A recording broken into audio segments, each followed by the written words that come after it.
Do you ever get hiccups out of nowhere? Here's what's really going on inside you.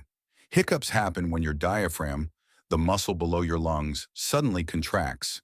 This forces air into your throat, and your vocal cords snap shut, making that hic sound. Triggers? Eating too fast, drinking fizzy drinks, or even sudden excitement. Here's a fun fact. Hiccups may be a leftover reflex from our evolutionary ancestors, like tadpoles. Now you know, next time you hiccup, thank your diaphragm. Follow for more science in 60 seconds.